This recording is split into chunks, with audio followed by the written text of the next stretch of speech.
사람이 사람 되어 가는 데에는 두 국면이 있습니다. 하나는 태어남이고 하나는 성숙함이 그것입니다. 성숙함이라 하면 자라남이라 그 말과 바꾸어 쓸 수 있겠죠. 여러분, 이제 갓 태어난 사람은 사람입니까? 사람이 아닙니까? 근데 왜 우리 어머니들은 갓난 아기를 보면서 이게 언제 자라서 사람 구실을 하려나 그런 말을 왜 하시죠?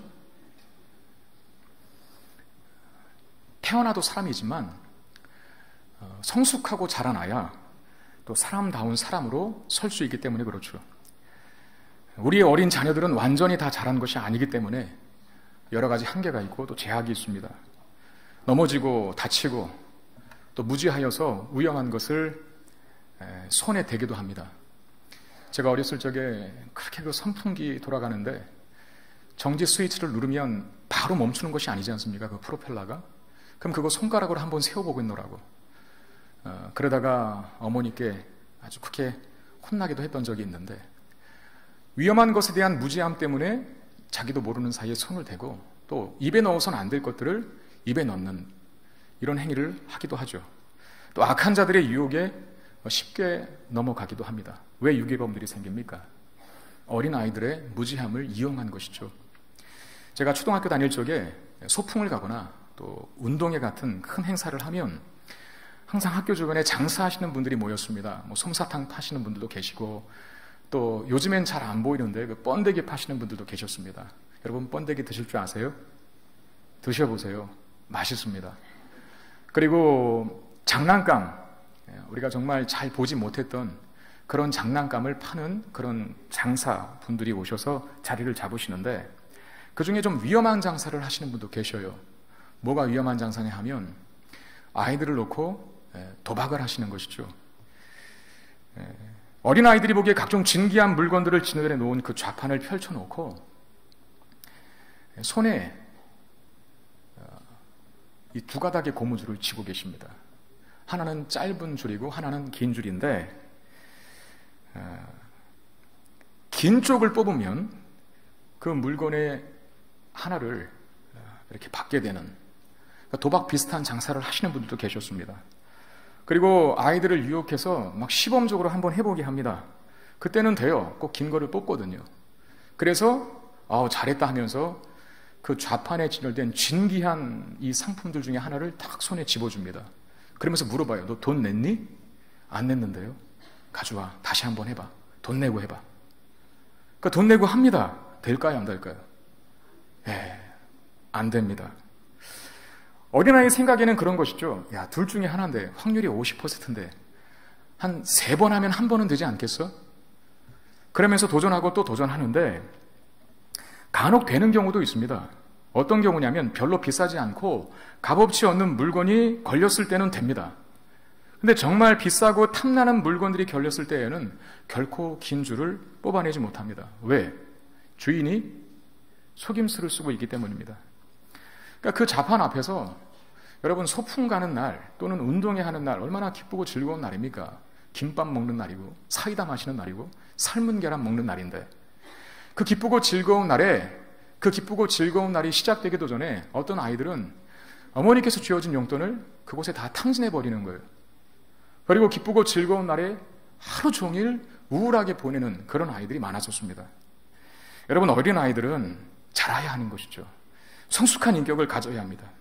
그들은 이미 사람이지만, 사람 되었지만 사람다운 사람이 되어가야만 합니다. 그렇게 되기까지는, 태어남에서 성숙함으로 가기까지는 많은 시간과 과정이 필요합니다. 그 시간과 과정 속에는 우리가 내키는 일도 있고 내키지 않는 일도 있습니다. 여러분, 우리의 구원도 동일합니다. 우리의 구원은 이미 시작되었습니다. 저와 여러분들은 이미 예수를 믿음과 동시에 하나님의 자녀가 된 것이죠. 죄의 종에서 의의 종으로 부름을 받고 천국 하나님의 나라를 상속받을 후속자, 상속자, 후계자로 세우심을 입은 사람들입니다. 그건 이미 우리에게 주어진 거예요. 영광스러운 변화죠. 그러나 그 구원이 아직 완성된 것은 아닙니다. 구원받은 자인 건 맞지만 구원받은 자다운가? 라고 하는 질문에 있어서 그건 단번에 되는 것이 아니기 때문에 마치 태어난 아기가 자라나 성숙해져야 하듯이 그리스도인들도 거듭나 그리스도인이 되었어도 그리스도인 다워야 할 이 성숙함의 문제 속에 직면하게 되는 거예요. 그래서 어린아이들처럼 우리에게도 인생에 많은 문제가 있습니다. 거듭난 하나님의 자녀가 되었지만 우리의 구원이 아직 완성되지 않았기 때문에 우리는 죄에 대해 물들기도 하고 우리의 육신적인 한계 때문에 실패와 좌절을 경험하기도 합니다. 여러분, 우리 주변에 어려움을 겪고 있는 성도들이 참 많이 계십니다. 어떤 분들은 부부간의 문제 때문에 어려워하시는 분들이 계시고 또 어떤 분들은 자녀들의 문제 때문에 많이 속상해하시는 분들도 계십니다. 또 사업과 직장의 문제로 이 경제적인 필요가 채워지지 않아서 고통당하는 분들도 계십니다. 건강했으면 좋겠는데 건강하게 살다가 어느 순간 청천벽력과 같은 건강검진을 했는데 암이 발견되는 일들이 있습니다. 완벽하지는 않지만, 전부는 아니지만 저도 이제 우리 교구 교육자님들을 통해서 보고를 받거든요. 근데 그런 보고를 들을 때마다 마음이 무거워지고 또 어떤 일들은 가슴이 막 철렁철렁 내려앉기도 합니다. 목회가 힘든 게 그런 부분이 아닐까 하는 생각이 들어요. 여러분들의 자녀가 만약에 10명이 있다면 그 10명이 다 건강하고 다 아름답고 다 지혜롭고 똑똑하면 모르겠는데 항상 9은 다 좋은데 완벽한데 하나가 꼭 이 떨어지는 게 있거든요. 그럼 그 떨어지는 그 한 녀석 때문에, 그 연약한 한 녀석 때문에 부모는 늘 마음이 무겁죠. 그리고 나머지 9에게, 정상적인 9에게 쏟아야 할 사랑을 그 연약하고 그 떨어지는 그 한 자녀에게 다 집중합니다. 목회자도 마찬가지예요. 물론 배아파난 자녀만큼은 아니겠지만 목회자에게서 성도는 가족이고 또 자녀와 같은 사람들입니다. 근데 그들이 아파한다, 그들이 고통한다, 그들이 괴로워한다 라는 걸 듣고도 아무런 마음의 요동이 없는 목회자는 사꾼입니다. 목회자가 아니죠. 여러분, 예수님은 가난한 자들에게 찾아가셨습니다. 여러분, 예수님은 불쌍한 자들에게 찾아가셨습니다. 소외되고 괴로워하며 아파하고 신음하는 자들을 찾아가셔서 저들을 위로하시고 저들을 고쳐주셨습니다. 목회자는 그 목자 되신 예수 그리스도의 마음을 갖고 있어야 하는 거고, 근데 그 목자된 마음을 갖고 성도들을 대하다 보니까 성도들의 삶의 현실 속에서 겪는 어려움들을 들을 때마다 같이 마음이 무거워지는 거예요. 가족 중에 한 사람만 그래도 마음이 무거운데 수십, 나아가서 수백 명의 성도들이 그런 고통 속에 있다는 얘기를 들어보십시오. 그 부담감, 그 무게감 저 혼자 지지 못합니다. 그래서 어렵고 그래서 힘들죠. 그게 말하는 게 뭡니까? 우리 성도들의 삶이 사실 녹록지 않다는 것이죠. 여러 가지 문제로 힘들어하고 아파하고 괴로워한다는 겁니다. 너무나 많은 경우에 있어서 이 연약함을 확인할 수밖에 없는 우리에게 오늘 본문은 뭐라고 말씀합니까? 연약함을 확인할 수밖에 없는 우리들에게 하나님께서 주시는 말씀은 26절에 이렇게 말합니다. 이와 같이 성령도 우리 연약함을 도우시나니 우리는 마땅히 기도할 바를 알지 못하나 오직 성령이 말할 수 없는 탄식으로 우리를 위하여 친히 간구하시느니라. 여러분, 우리의 연약함이라고 하는 표현에 주목하시기를 바랍니다. 여러분, 우리는 연약한 자들이에요. 예수 믿었다고 해서 그 연약함의 모든 것이 다 사라지지는 않습니다. 여전히 연약함을 갖고 있고 연약함이 주는 한계와 제한 속에 갇혀 신앙할 수밖에 없는 우리들이라는 사실을 먼저 인정함이 필요합니다. 자기가 잘났다고, 난 연약하지 않다고, 난 완벽하다고 외치고 떠들고 사는 자들은 사실상 믿지 않는 자들이죠. 불신자들이죠. 불신자들은 다 자기 잘난 맛에 삽니다. 그러나 우리는, 여러분들이 그리스도인이 맞다면 그리스도인 된 특징과 그리고 반드시 갖춰야 할 정체성 중에 하나는 우리의 연약함을 확인하고 인정하는 거예요. 그 연약함을 확인하고 인정할 수밖에 없는 존재가 우리들이라는 것, 그리스도인들이라는 걸 알기 때문에 우리는 하나님 앞에 간구합니다. 그리고 기도 없이는 살 수 없다는 것을 압니다. 나이를 먹으면 먹을수록, 인생의 연륜과 경험이 많아지면 많아질수록 내 스스로의 힘으로 할 수 있는 일들이 많지 않다는 사실을 깨닫게 되죠. 내가 죄가 많다는 걸, 내가 무지하다는 걸, 내가 무능력하다는 것을 알게 됩니다. 그것이 연약함을 가지고 있는 우리들의 특징입니다. 여러분, 예수 믿기 전 바울은 자기 잘난 맛에 사는 자였죠. 빌립보서 3장 4절에 보면 이렇게 말합니다. 그러나 나도 육체를 신뢰할 만하며 만일 누구든지 다른 이가 육체를 신뢰할 것이 있는 줄로 생각하면 나는 더욱 그러하리라. 세상에 잘난 사람이 누구냐? 그 잘난 사람 한번 나와보라 그래. 그리고 누가 더 잘났는지 잘난 면이 많은 걸 말하기 대회를 한다면 난 반드시 1등 할 거야. 그런 말이거든요. 바울이 예수 믿기 전에는 자기 잘난 맛에 살던 사람이었다는 겁니다. 자기보다 훌륭한 사람이 없었어요. 자기는 완벽하다고 생각했어요. 모든 것을 다 갖춘 사람이고 잘난 이야기 하기 대회에 참석하면 반드시 1등을 거머쥘 만한 사람, 스스로도 자타가 공연했던 사람이 바로 바울이에요. 그런데 그가 그리스도인이 된 이후에는 이렇게 고백합니다. 고린도후서 12장 10절에 그러므로 내가 그리스도를 위하여 약한 것들과 능력과 궁핍과 박해와 곤고를 기뻐하노니 이는 내가 약한 그때에 강함이라. 예수 믿은 다음에 바울은 자기 자신의 잘난 맛을 가지고 살지 않아요. 연약하다라고 인정합니다. 바울에게 한계가 있다고 인정합니다. 여러분, 바울의 연약함, 바울의 서신서 중에 많은 부분에서 우리가 확인할 수 있지만 그 중에서도 바울이 진짜 연약한 모습을 보이는 성경 구절이 디모데후서에 있습니다. 디모데후서는 여러분들이 아시는 대로 바울이 생애 끝자락에서 쓴 디모데에게 보낸 편지였죠. 그 디모데후서라고 하는 서신서를 쓰는 것을 끝으로 바울은 이 로마의 네로 의해서 목이 잘려 나가는 참수형에 처해 순교를 당합니다. 그 마지막 대목에서 바울이 디모데후서 가운데 뭐라고 쓰고 있습니까? 나 누구누구가 보고 싶다. 그런 말 하거든요. 추우니까 담요 좀 가지고 와라. 그리고 외로우니 두루마기 책을 좀 갖다 줄래? 디모데후서에 보면 바울의 연약함이 고스란히 묻어납니다. 그뿐 아닙니다. 그는 살면서 기도해도 해결되지 않는 질병을 갖고 살았죠. 하나님 앞에 고쳐달라고 진심 어리게 3번 간구했지만 하나님은 고쳐주지 않으셨어요. 그리고 그는 힘들고 어려운 상황 때문에 자기가 원하는 대로 돌아가지 않는 상황 때문에 좌절하고 낙심도 경험합니다. 복음을 전하여 말씀을 통해서 세워진 교회가 자라나기를 원했지만, 성장하기를 원했지만 자기가 떠남과 동시에 이단의 세력들에 위협되어 미혹되어서 바른 진리와 바른 복음에서 이탈한 갈라디아 교회를 보면서 그는 분노하지 않을 수 없었고 절망하지 않을 수 없었습니다. 여러분, 이게 바로 바울의 연약함이죠.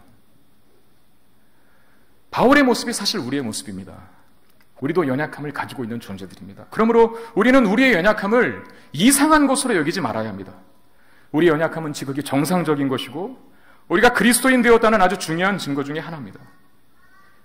근데 본문은 우리에게 연약함을 인정하고 확인하라 라고 하는 것으로 끝내시지 않습니다. 그 연약함을 도우시는 분이 있다 하십니다. 그분이 누구십니까? 성령 하나님이십니다. 성령도 우리의 연약함을 도우시나니 성령 하나님께서 우리를 덮고 계신다. 그렇게 말씀합니다. 저에게는 큰 누님이 계셨는데 제가 여러 번 이야기를 했지만 태어나면서부터 그 중증의 심장병을 안고 태어나신 분이셨어요. 한 초등학교 5학년 때 죽어야 맞거든요. 근데 그분이 살겠다고 예수를 믿었죠. 교회를 다니게 됐죠. 그리고 살아갑니다. 계산해 보니까 벌써 14년 됐더라고요. 14년 전에 36살 되던 저희 누님이 하나님의 부르심을 받았습니다. 20대 후반에는 결혼도 하셨어요. 그리고 분가해서 사셨습니다. 근데 저희 어머니는 늘 걱정하는 거예요. 과연 살림은 제대로 할 수 있을까? 남편 뒷바라지들은 제대로 할까? 그렇죠. 몸무게가 30kg도 안 넘었거든요. 그래서 걱정하다, 노심초사하시다 결국에는 집으로 들어와 살게 하셨습니다. 그러니까 어머니께서 그 누님의 연약함을 다 짊어지신 것이죠. 살림을 다 대신해 주시고, 그리고 저희들에게 6남매가 있었지만 저는 그렇게 부모님들의 어떤 큰 관심과 신경 속에 자란 것 같지는 않거든요. 근데 생각해 보니까 저희들에게 쏟아야 할 관심을 다 그 누님에게 쏟으셨던 것 같아요. 부모들도 자식의 연약함을 압니다. 인간이지만. 그 연약한 자식에게 더 애착을 갖고 또 지극정성으로 돌보게 되죠. 여러분, 마찬가지로 성령 하나님께서 연약한 우리를 연약하다고 버리시지 않는다는 거예요. 더 큰 관심과 사랑으로 대하시며 연약한 우리를 도우십니다. 어느 정도로 도우실까요? 말할 수 없는 탄식으로 우리를 위하여 친히 간구하신다. 여러분, 이 바울의 고백, 이 바울의 성령 하나님께서 연약한 우리를 도우신다라고 하는 이 표현 속에서 등장하는 성령의 탄식, 그 탄식이라는 말에 깊이를 아셔야 됩니다. 여러분, 탄식은 무슨 뜻일까요? 가장 깊은 한숨을 뜻하는 단어거든요. 병들어 아파하는 자식을 보면서 부모는 깊은 한숨을 내쉽니다. 그리고 이렇게 말하죠. 차라리 내가 아팠으면 좋겠다. 그게 연약한 자식을 대하는 부모의 한결같은 바람들 아니겠습니까? 부모도 연약한 자식을 보며 탄식합니다. 그러나 부모의 탄식은 그 탄식이 아무리 크고 깊다 하더라도 그 탄식 자체로 자식의 연약함을 해결해 줄 수는 없어요.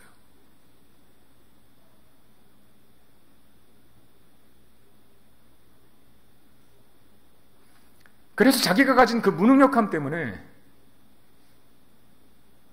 고통하기도 하고 또 괴로워하기도 하시지 않습니까?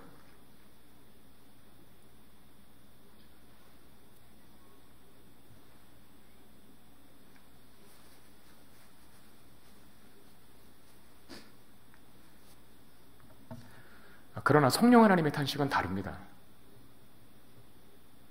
그분은 당신의 자녀들을, 하나님의 백성들을 도우시는데 제한이 없다는 걸 믿으시길 바랍니다.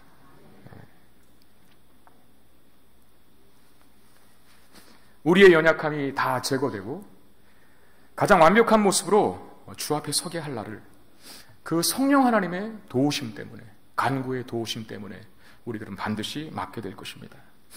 여러분, 성령도 하나님이십니다. 믿으십니까? 네. 그 전능하시고 탁월하시며 하시고자 하시는 일을 반드시 이루시는 하나님이 성령 하나님이십니다. 그 성령 하나님이 우리의 연약함 때문에 탄식할 정도로 우리를 위하여 간구하신다면 여러분, 우리의 연약함을 우리가 왜 극복하지 못하겠습니까? 이 성령 하나님께서 우리를 도우실 것이다. 그 우리의 연약함을 감싸 안으실 것이다 라고 하는 이 성령 하나님의 의지를 우리를 위하여 간구하신다, 탄식으로 간구하신다라고 하는 표현 속에서 우리가 확인할 수 있게 되는데요. 26절 하반절에도 보면 오직 성령이 말할 수 없는 탄식으로 우리를 위하여 친히 간구하시느니라 그랬고, 27절 하반절에도 성령이 하나님의 뜻대로 성도를 위하여 간구하심이니라 그랬습니다. 여러분, 이런 말들을 그냥 대충 흘려보내서는 안 돼요. 여러분, 생각해 보시길 바랍니다. 기도라고 하는 것은 인간이 자신을 위해 하나님 앞에 하는 거예요. 세상의 그 어떤 종교도 신이 인간을 위해서 신께 기도하는 종교는 없다는 거예요. 기도는 인간이 하는 거죠. 성령 하나님은 하나님이십니다. 그 성령 하나님께서 우리의 연약함을 위하여 성부 하나님께 기도하신다. 하나님이 우리를 위하여 하나님께 기도드린다는 것이죠. 여러분, 우리의 구원의 완성이 성령 하나님의 바람과 소원이라면 그것이 이루어진다는 것은 기정사실 아니겠습니까? 삶이 고단하고 지칠 때, 내 삶에 왜 이런 일이 일어나야 하는지 탄식하고 고뇌할 수밖에 없는 그 상황에 직면해 있을 때, 아니 너무나 힘들어서 정말로 기도할 힘조차 없고 기도하고 싶어도 어떻게 기도해야 할지도 모르겠을 그런 상황 속에서라도 우리의 연약함을 위하여 간구하심으로 도우시는 성령 하나님을 바라보실 수 있게 되기를 바랍니다. 그분은 우리를 돕는 일에 실패하지 않으실 것입니다. 그 성령 하나님이 우리의 연약함을 위해서 간구하신다면 그 간구하심의 결과 우리에게 주어지는 유익은 뭘까요? 28절에 이렇게 말합니다. 우리가 알거니와 하나님을 사랑하는 자 곧 그의 뜻대로 부르심을 입은 자들에게는 모든 것이 합력하여 선을 이루느니라. 로마서 8장 28절을 외우고 또 암송하는 분들이 많이 계실 줄 압니다. 사실 이 로마서 8장 28절은 저에게도 남다른 구절이에요. 어쩌면 저의 삶과 그 사역과 저의 신앙을 지탱해 준 능력이 되었던 말씀이 바로 이 로마서 8장 28절의 말씀이었죠. 저도 실수가 많은 사람입니다. 그리고 제 생에 다 기억하지 못할 정도의 많은 실패와 또 자책과 절망이 있었습니다. 그 절망 때문에 실망하기도 하고 분노하기도 하고 또 좌절하기도 했죠. 그러나 그 분노와 좌절과 절망을 훌훌 털어버리고 다시 일어설 수 있도록 만들어준 이유는 바로 이 로마서 8장 28절에 담긴 하나님께 듣게 된 메시지, 그 말씀의 의미 때문에 그렇습니다. 내 뜻대로 되지 않는 상황에 분노하고 어려운 현실을 눈물로 맞게 되고 탄식하고 또 상처 입게 되었을 때 그때마다 오뚜기처럼 저를 다시 이렇게 세운 말씀이 바로 이 로마서 8장 28절의 말씀입니다. 여러분 다시 한번 볼까요? 하나님을 사랑하는 자 곧 그 뜻대로 부르심을 입은 자들에게는 모든 것이 합력하여 선을 이룬다, 이렇게 말씀합니다. 여러분 그리스도인들을 오늘 보면 로마서 8장 28절에는 그 뜻대로 부르심을 입은 자들이라 이렇게 말합니다. 하나님이 우리를 부르셨다는 거예요. 우리가 먼저 하나님을 찾거나 하나님을 구하거나 하나님을 선택한 게 아니라 하나님이 먼저 우리를 찾으셨고 우리를 부르셨고 우리를 구하신 것입니다. 언제요? 어느 때요? 로마서 5장에 보면 하나님이 우리를 찾고 선택하시고 부르셨을 때에는 우리가 거룩할 때가 아니라 우리가 잘 나갔을 때가 아니라 우리가 연약할 때에, 우리가 죄인 되었을 때에, 우리가 하나님께 심지어 하나님과 원수 되었을 때에 그때 부르셨다라고 합니다. 여러분 중립 상태에 있을 때도 아니고 내가 무슨 하나님 앞에 적극적 지지를 보내지 않지만 나 하나님을 반대한 적은 없어, 난 중립이야, 그랬을 때 부른 것도 아니고 하나님께 대하여 적극적인 반대 그리고 온갖 것을 다 동원하여 대적한 그 순간 속에서 그 상황 속에서 하나님은 우리를 사랑으로 불러내셨다는 것입니다. 우리가 죄인 되었을 때, 연약한 중에 있을 때에, 심지어 하나님과 원수 되어 있을 때에도 하나님이 우리를 사랑하시사 우리를 선택하시고 구원하시고 부르셨다면 이제 부르심을 받아서 선택함을 입어서 하나님의 자녀된 권세를 갖고 있는 우리를 하나님이 방치하시겠느냐, 그 말이죠. 연약할 때, 죄인 되었을 때, 하나님과 원수 되었을 때에도 그 사랑에 변함이 없으셨고 우리를 먼저 선택하시고 부르시고 하나님의 자녀된 권세를 주신 분이시라면 자녀된 우리를 이제 끝까지 책임지신다는 것, 하나님이 우리에게 있어 당연히 갖게 되시는 우리를 향한 하나님의 선하신 계획과 태도 아니겠습니까? 하나님은 하나님의 부르심을 받은 성도들의 모든 것이 합력하여 선을 이루게 하신다라고 말씀합니다. 여기 모든 것이라고 하는 말에는요, 우리에게 기쁜 일, 또 즐거운 일, 나를 웃게 만든 일, 보람과 감격된 일도 포함되지만 그런 긍정적인 요소도 담겨 있지만 이 모든 것에는 긍정적인 일뿐만 아니라 우리를 좌절케 하고 우리의 마음을 상하게 하고 내 인생에 왜 이와 같은 일이 있어야 할까라고 하는 우리의 연약함까지도 포함되는 거예요. 시련과 환난과 실패와 심지어 죄까지라도 하나님은 그것들마저 사용하셔서 결국 선을 이루실 것이라는 말입니다. 이 하나님의 이 놀라운 로마서 8장 28절의 진리를 구약에 가장 잘 표현된 그림으로 나타내는 인물이 바로 요셉이죠. 여러분 요셉이 꿈을 꾸지 않습니까? 아주 좋은 꿈을 꿉니다. 해와 달과 열한 별들이 자신에게 절하는 꿈이었어요. 그러나 그 꿈과 그 꿈꾼 이후에 요셉 자신이 경험하게 된 현실은 그 꿈과는 너무나 상이한 것이었습니다. 아버지 야곱의 편애로 인해서 요셉을 증오한 형제들이 요셉을 죽이려 했을 뿐만 아니라 애굽의 노예로 팔아넘깁니다. 요셉은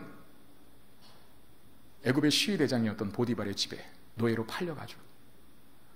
그러나 거기서 좌절하지 아니하고 낙심하지 아니하고 최선을 다해 성실하게 살아갑니다. 그래서 가정 총무의 자리까지 올라가게 되는데, 그런데 그 보디발의 아내의 유혹이 그를 아프게 하죠. 그는 하나님 앞에 사는 사람이라 그 보디발의 아내의 유혹을 거절했습니다. 거절당한 원한과 분노 때문에 그 보디발의 아내가 요셉에게 누명을 씌웁니다. 억울하게. 그 억울한 누명을 쓰고 요셉은 감옥으로 가게 되는데, 감옥에서 보낸 세월이 무려 2년이었습니다. 여러분 한번 생각해 보시길 바랍니다. 이 형제들의 필연적인 범죄와 그리고 억울하게 쓰게 된 누명, 그리고 감옥에서의 2년, 사실 쉽지 않은 인생이거든요. 여기서 과연 무엇이, 어떤 선이 나올 수 있을까? 어떤 좋은 것이 연출될 수 있을까? 아무도 생각하지 못해요. 그런데 하나님은 그런 과정을 통해서, 그 악을 통해서라도, 요셉이 가지고 있는 그 연약함을 통해서 결국 만들어내신 결과가 무엇이었습니까? 요셉을 애굽의 2인자로 세우시는 것이었죠. 애굽의 국무총리가 되어서 요셉으로 하여금 당시 온 세상을 강타했던 그 기근과 가뭄으로부터 온 인류를 구원해내는 하나님의 사람으로 쓰여지게 하셨습니다. 그 가뭄과 기근으로 허덕였던 사람들 중에 바로 요셉의 가족들이 있었어요. 형제들이 찾아옵니다. 그리고 형제들과 만났을 때 요셉이 자신의 정체를 밝히면서 형제들에게 이렇게 말을 합니다. 창세기 50장 20절입니다. 당신들은 나를 해하려 하였으나 하나님은 그것을 선으로 바꾸사 오늘과 같이 많은 백성의 생명을 구원하게 하시려 하셨나니. 여러분, 요셉의 이 말이 바로 오늘 본문 로마서 8장 28절의 구약의 버전입니다. 같은 의미예요. 악을 선으로 바꾸시는 분, 그분이 우리 하나님이십니다. 여러분, 바로 여기에 우리의 안심이 있는 거예요. 우리는 연약합니다. 우리는 실패합니다. 좌절합니다. 자주 넘어집니다. 심지어 범죄하기까지 합니다. 그러나 하나님은 우리의 모든 연약함까지라도 결코 구원의 방해가 되는 것으로 남겨두시지 않습니다. 오히려 그 연약함을 선으로 바꾸시어서 우리 구원의 궁극적 완성을 위한 도구로 사용하시는 분이십니다. 저희 가족에게 연약한 누님이 계셨기에 우리 가족들이 다 예수님을 믿을 수 있게 된 거예요. 여러 번 말씀드렸지만 저희 집은 기독교와는 상관없는 집안이었거든요. 살아보겠다고 제일 먼저 그 연약한 누님이 교회를 나가시고 예수를 믿기 시작했죠. 그분이 전도하여 가족 모두가 다 예수를 믿게 되었고, 심지어 저는 평생을 예수를 증거하는 자로 사는 목사가 되었습니다.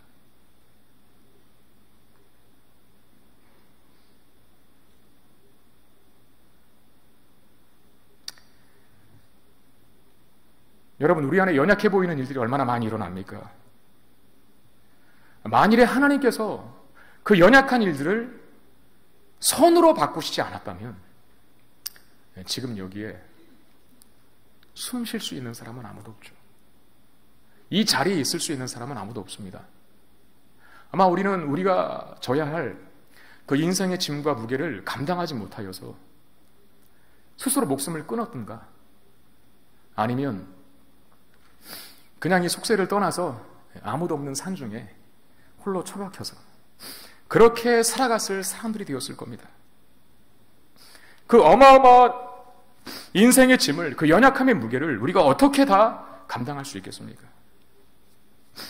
저는 오늘날 교회의 모습을 보면 두 가지 마음이 생겨요. 하나는 답답함이고요. 그리고 또 하나는 두려움입니다.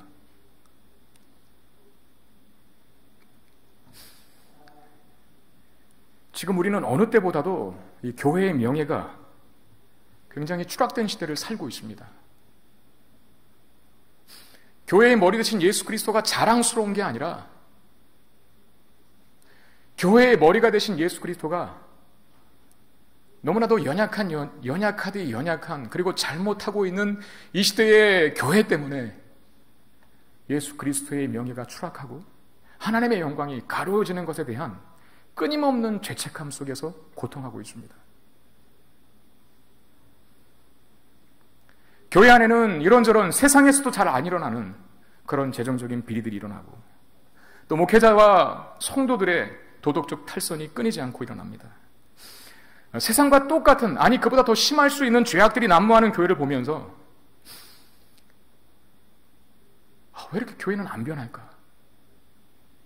왜 우리는 이렇게 거룩해지지 않는가? 그런 답답함이 제 안에 있죠. 도대체 어디까지 가야, 어떻게 해야 나를 포함한 이 시대의 모든 교우 성도들이 하나님 닮아가고 세상과 구별된 정체성을 가지고 이 땅을 살아갈 수 있을까? 답답해지는 거예요. 가슴이 탁 막힙니다. 그러면서 내 스스로를 살펴보면서 내 자신에게 물어봐요. 너 뭐하니? 넌 뭐하는 사람이니? 그렇게 물어봐요. 네가 하는 일이 세상 사람들에게 인정받지 못하는 일이라면 그래도 하나님 앞에는 인정받아야 되는 것 아니냐? 근데 지금 결과는 뭐냐? 왜 안 바뀌어? 왜 안 변해? 왜 그리스도인다운 모습으로 성장하는 모습이 없어?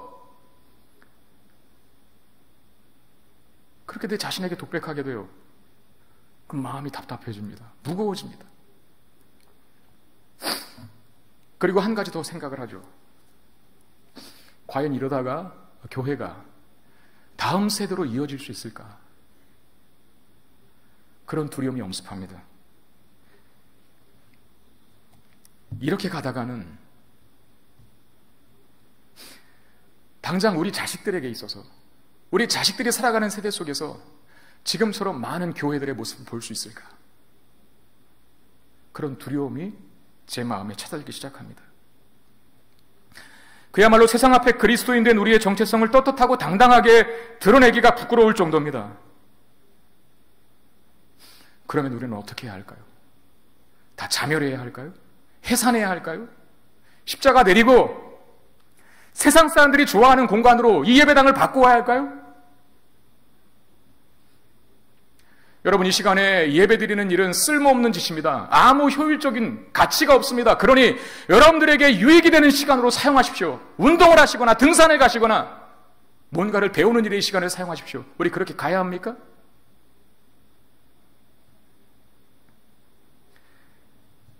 교회를 생각하면 답답하지만 또 두렵지만 그러나 그럼에도 불구하고 희망을 놓지 않고 그래도 교회로 살고 또 교회를 영광스러워해야 하고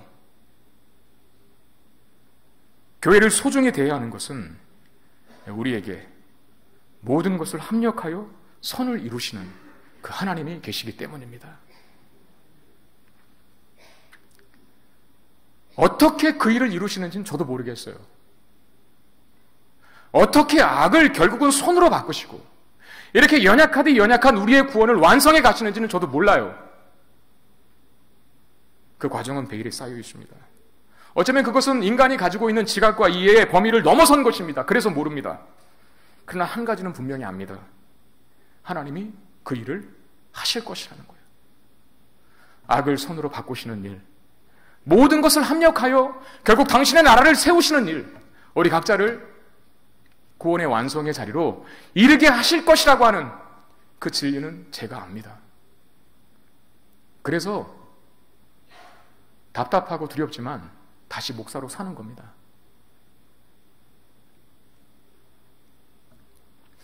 우리 인생에서 없었으면 싶은 일들이 앞으로도 여전히 존재하게 될 것입니다.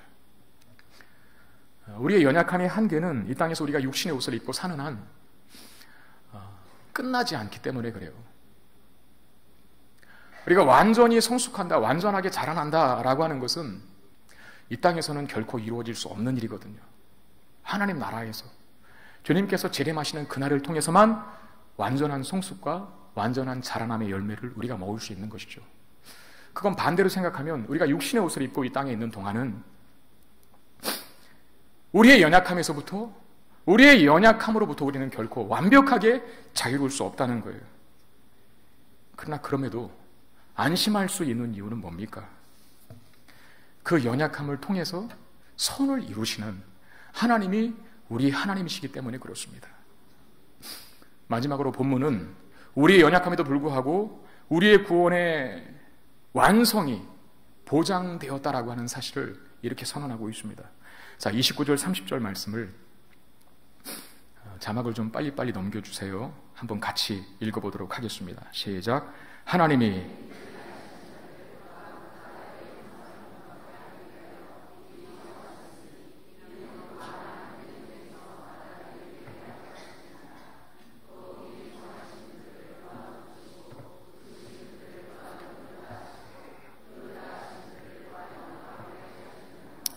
여러분, 세 가지 동사가 언급됩니다. 부르시고, 의롭다 하시고, 영화롭게 하셨다.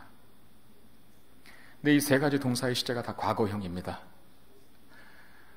부르시고 의롭다 하시고라고 하는 것의 표현을 과거형으로 썼다는 것은 이해할 수 있어요. 왜냐하면 우리를 부르셨기 때문에, 그리고 우리를 의인으로, 하나님의 자녀로 이미 만들어 주셨기 때문에. 그런데 왜 영화롭게 하셨느니라 라고 하는 이 영화의 단계를 과거형으로 썼을까요? 여러분, 영화가 뭡니까? 구원의 완성 단계입니다. 근데 그 영화라고 하는 구원의 완성 단계를 아직 완성 단계를 경험하고 있지 않은 우리들에게 표현하고 있거든요. 이미 영화롭게 하셨다고. 왜 그랬을까요? 여러분, 하나님은 시작과 완성을 항상 동일선상에 놓고 보십니다. 하나님은 시작하신 일을 반드시 끝내십니다. 끝내실 생각이 없으면 시작도 안 하십니다. 그러나 시작하신 일은 반드시 끝을 내십니다. 빌립보서 1장 6절 말씀에 너희 안에서 착한 일을 시작하신 이가 그리스도 예수의 날까지 이루실 줄을 우리는 확신하노라. 너희 속에 행하신 착한 일, 시작하신 착한 일이 뭐겠습니까? 우리의 구원입니다. 그 구원의 완성은 예수 그리스도의 재림의 날에 이루어집니다. 그때까지 하나님은 반드시 우리 구원의 완성을 이룰 것이다. 우리 연약함 때문에 우리를 포기하시거나 우리의 나약함 때문에 우리의 구원을 취소하시거나 변경하시는 일 없이 시작하신 우리의 구원 끝까지 이루실 것을 이 빌립보서 1장 6절이 선언하고 있는 것입니다. 구원의 시작은 구원의 완성을 보장하기 때문에 영어롭게 하셨다고 과거형으로 표기하는 것이죠. 여러분, 우리의 구원은 우리의 연약함 때문에 포기되지도 취소되지도 않을 것이라는 사실을 믿으시기를 바랍니다. 우리의 구원을 시작하신 분이 하나님이시기 때문에 우리의 구원은 완성을 보장받고 있는 것이죠. 여기에 우리가 연약함 중에도 안심할 수 있고 실패와 좌절과 낙심 속에서도 다시 일어나 믿음의 길을 걸어갈 수 있는 이유가 있는 거예요. 하나님이 우리를 붙들고 계시기 때문에. 하나님이 우리를 붙들고 계신 그 손을 내가 놓아버릴지언정 하나님은 결코 놓지 않으실 것이기 때문에. 여러분, 이 하나님을 확신하시기를 바랍니다. 말씀 맺겠습니다. 우리는 연약한 존재입니다. 마땅히 기도할 바를 알지 못할 정도로 무능력할 때가 있습니다. 아, 나 이제 어떻게 해야 할지 모르겠다. 이 한마디 표현에 나 이제 어떻게 해야 하지? 이 한마디 말에 우리가 생각할 수 있는 모든 절망의 무게가 다 담겨져 있다고 해도 과언이 아니죠. 나 이제 어떻게 해야 하지?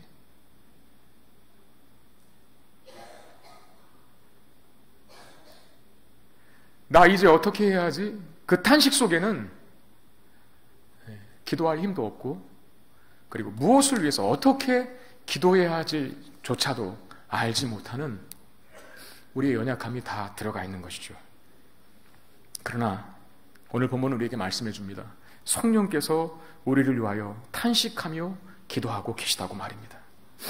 하나님이 우리를 위하여, 우리의 연약함을 위하여 간구하신다면 우리의 인생에 걸쳐 반복되는 연약함이라 할지라도 그 연약함을 하나님은 선으로 만드시사 우리의 영혼과 우리의 구원의 완성을 위한 유익한 일에 반드시 사용하게 될 줄로 믿습니다.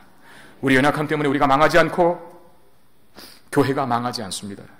우리의 연약함까지도 우리의 구원의 완성을 위한 일에, 그리고 교회의 영광과 승리를 위한 일에 사용되게 될 것입니다.